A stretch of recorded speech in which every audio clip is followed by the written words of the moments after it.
Hello student, हमने last class में पढ़ा था लेखांकन की शब्दावली बेसिक ऑफ अकाउंट। इसमें हमने 5 पॉइंट कवर किए थे। सबसे पहला हमारा था बिजनेस, फिर था हमारा कैपिटल, फिर थी हमारी असेट्स, लाइबिलिटीज़ और गुड्स। ये 5 पॉइंट हमने कवर करे थे। हमने क्यों कवर करे थे ये 5 पॉइंट? क्यों? क्योंकि ये वह लैंग्वेज है जो हमें लेखांकन में, हमें अकाउंटिंग में बोलनी है, जो हमें अकाउंट में लिखनी है, वह लैंग्वेज है ये। ठीक है, तो हम लास्ट क्लास में आई होप सो आपको समझ में आए होंगे पांचों पॉइंट। अब हम इसके आगे के पॉइंट कवर करेंगे। 5 पॉइंट थे, मैं 6 से स्टार्ट कर रही हूँ। रेवेन्यू, आगम। फिर 7 पॉइंट आ जाएगा हमारा प्रॉफिट, लाभ। फिर 8 पॉइंट आ जाएगा हमारा एक्सपेंस, खर्चे। फिर हमारा 9th पॉइंट आ जाएगा एक्सपेंडिचर, व्यय। फिर हमारा 10th पॉइंट आ जाएगा डेटर्स, देनदार। ठीक, समझिए अब इस चीज को। हम यहाँ पे सबसे पहले समझेंगे रेवेन्यू और प्रॉफिट।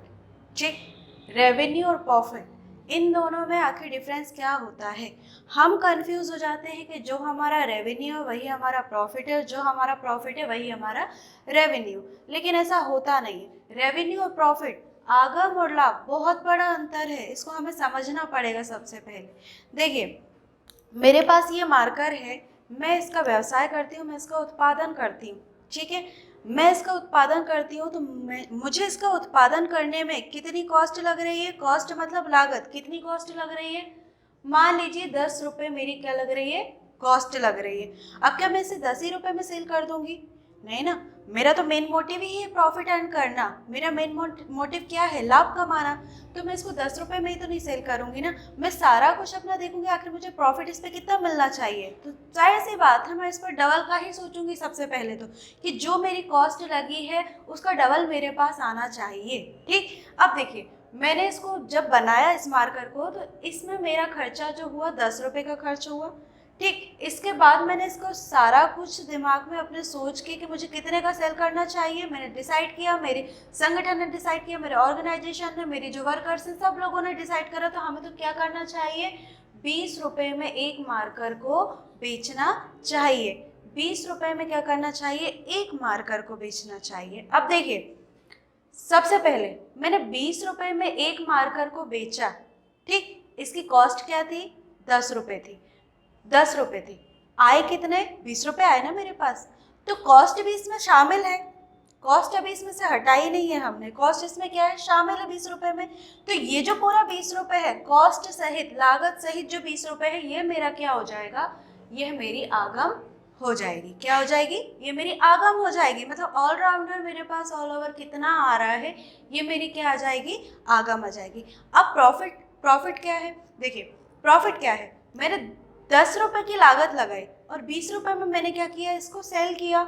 अब मैं इसमें से जब लागत हटा दूंगी और जो मेरी बचत निकल के आ रही है वो क्या होगा? कितनी निकल के आ रही है? 10 रुपये ही आ रही है ना मेरे पास बचत निकल के।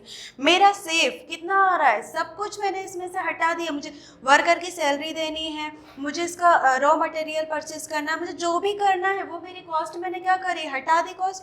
अब जो 10 रुपये एक्स्ट्रा मेरे पास आ रहे हैं वो मेरा क्या है? वो मेरा लाभ है। ये अंतर है। ऑल ओवर मेरे पास एक मार्कर बेचने में कॉस्ट सहित जितना भी मेरे पास आ रहा है वो मेरी आगम है, और कॉस्ट हटा के जो मेरे पास बच रहा है वो मेरा क्या है? वो मेरा लाभ है। ये इन दोनों में अंतर है। अब देखिए, 8 और 9 इन पॉइंट को समझेंगे। एक्सपेंस, खर्चे, एक्सपेंडिचर, व्यय। खर्चे और व्यय, साधारण बोलचाल में तो हम एक ही चीज बोलते हैं ना, खर्च भी वही है, व्यय भी वही है। लेकिन बिजनेस की भाषा में, अकाउंट की भाषा में, लेखांकन की भाषा में यह दोनों एक नहीं है, यह दोनों अलग अलग है। कैसे अलग अलग है? समझिए इस बात को। मान लीजिए मैं अभी 2020 का अंत में क्या करूंगी? अकाउंटिंग करूंगी। 2020 के अंत में मैं क्या करूँगी, अकाउंटिंग करूँगी। उस अकाउंटिंग में मेरा 1 साल का भी सारे खर्च आएंगे, मेरे 2 साल के भी सारे खर्च आएंगे, मेरे 3 साल पहले के भी सारे खर्च आएंगे। मैं अपनी उसकी बिल्डिंग भी शामिल करूँगी, मैं कोई फर्नीचर ले रही हूँ वो भी शामिल करूँगी, मैं कोई मशीन ले रही हूँ मैं वो भी शामिल करूँगी। सब कुछ इसमें शामिल करूँगी ना, तो अंतर क्या निकल के आया? अंतर ये निकल के आया कि जो मेरा करेंट ईयर्स के जो भी हमारे एक्सपेंस होंगे, करेंट ईयर्स के मतलब मान लीजिए मैं 2020 की ही अकाउंटिंग कर रही हूँ, तो 2020 में जितने भी मेरे क्या होंगे, एक्सपेंस होंगे, जैसे वर्कर को सैलरी देना, गुड्स परचेज करना, रेंट देना, किराया देना, वेजेस देना, ये सारे क्या हैं? ऐसा तो नहीं कि हम साल साल भर तक वर्कर की सैलरी रोक सकते हैं, नहीं रोक सकते ना, ये तो हमें करनी है पेमेंट। ये हमारा क्या होगा, कंटिन्यू चलने वाली प्रोसेस होगी। ठीक, तो ये हमारे क्या कहलाएंगे, खर्चे कहलाएंगे। क्या कहलाएंगे? ये हमारे खर्चे कहलाएंगे। देखिए हमने खर्चों को समझा, ठीक है, कि खर्चे क्या होते हैं, और एक्सपेंडिचर, एक्सपेंस और एक्सपेंडिचर में क्या अंतर निकल के आएगा। सबसे पहली चीज़ कि एक्सपेंस मतलब मान लीजिए मैं कोई बिज़नेस चला रही हूँ, ठीक, उस बिज़नेस में मैं अकाउंटिंग कर रही हूँ, तो मुझे समझ में कैसे आएगा कि मेरे खर्चे क्या हैं और मेरे व्यय क्या है, मेरा एक्सपेंस क्या है, मेरा एक्सपेंडिचर क्या है। मेरा अगर कोई एक्सपेंस है तो ये कौन से अकाउंट में जाएगा, एक्सपेंडिचर है कौन से अकाउंट में जाएगा, कौन से साइड में जाएगा। तो इन चीज़ों में अंतर समझने के लिए मैंने दोनों को पहले अब अर्थ को समझना होगा।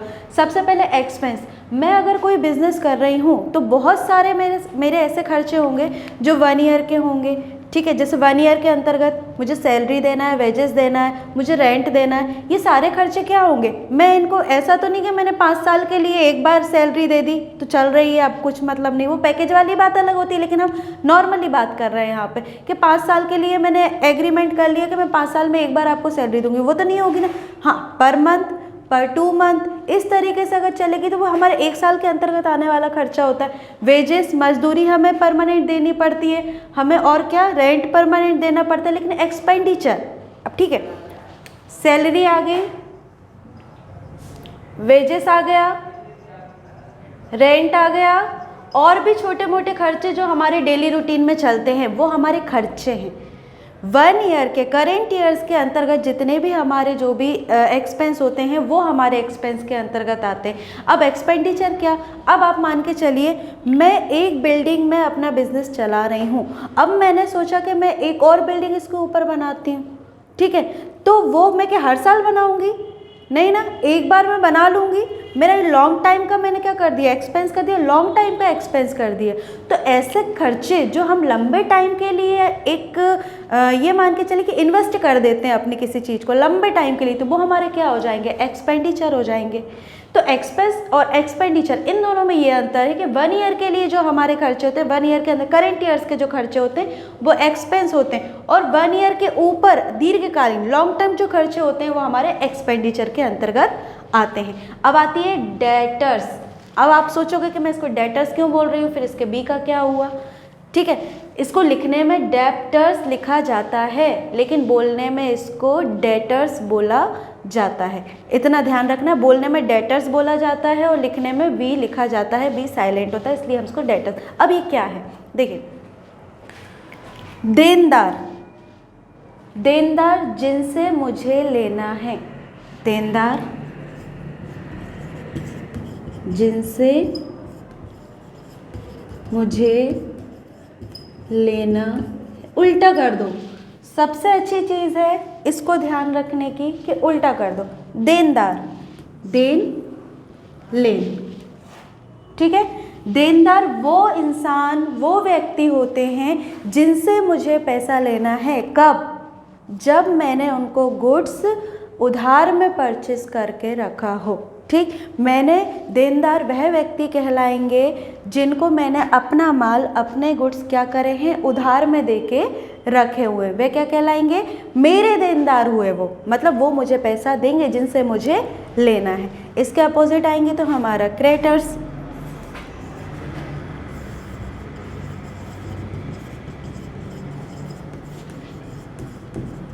लेनदार, ठीक। अब देखो यहाँ पे भी डी जो है ये साइलेंट होता है, बोलने में लिखा जाता है क्रेडिटर्स बट बोला जाता है क्रेडिटर्स, ठीक है, इतना बस ध्यान रखना होता है इन चीज़ों में। लेनदार, इसका अपोजिट कर दो, जिनको मुझे देना है, अपोजिट हो गया लेन देन। ठीक, लेनदार वह व्यक्ति होंगे जिनको मुझे देना है, मतलब गुड्स जिनसे मैंने उधार में, गुड्स ध्यान रखना, देनदार और लेनदार वह होते हैं जिनको मैंने गुड्स का उधार में खरीदा या बेचा हो। यहाँ पे अदर चीज़ें नहीं आएंगी। गुड्स जिनका मैं बिजनेस कर रही हूँ, वह माल मैंने उधार अगर बेचा है तो वो मेरा क्या होगा, जिनसे मुझे लेना है वह मेरा देनदार होगा।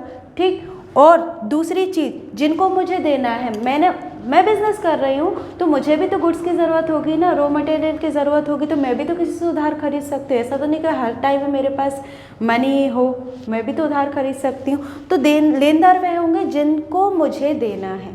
ठीक, वह मेरे, मतलब मैं, एक चीज़ आप ध्यान रखना स्टूडेंट कि मतलब जब भी आप अकाउंटिंग करो, सबसे पहले अपने माइंड में एक चीज़ फिट करके रखना आप कि मैं अकाउंटेंट हूँ, मैं अकाउंटेंट हूँ। 11th में हो कोई दिक्कत नहीं, 12th में हो कोई दिक्कत नहीं, बीकॉम कर रहे हो कोई दिक्कत नहीं, 10th में हो कोई दिक्कत नहीं कि हमने आगे कॉमर्स लेने का सोच रखा है, कोई दिक्कत नहीं। लेकिन जब भी मैं अकाउंटिंग कर रही हूँ, मैं अकाउंटेंट हूँ, मैं बिजनेसमैन हूँ, मैं अपने बिजनेस को किस तरीके से डील करूँगा, मैं अपने बिजनेस की अकाउंटिंग है वो किस तरीके से करूँगा, तो मैं अपने अकॉर्डिंग सारी अकाउंटिंग करूँगी।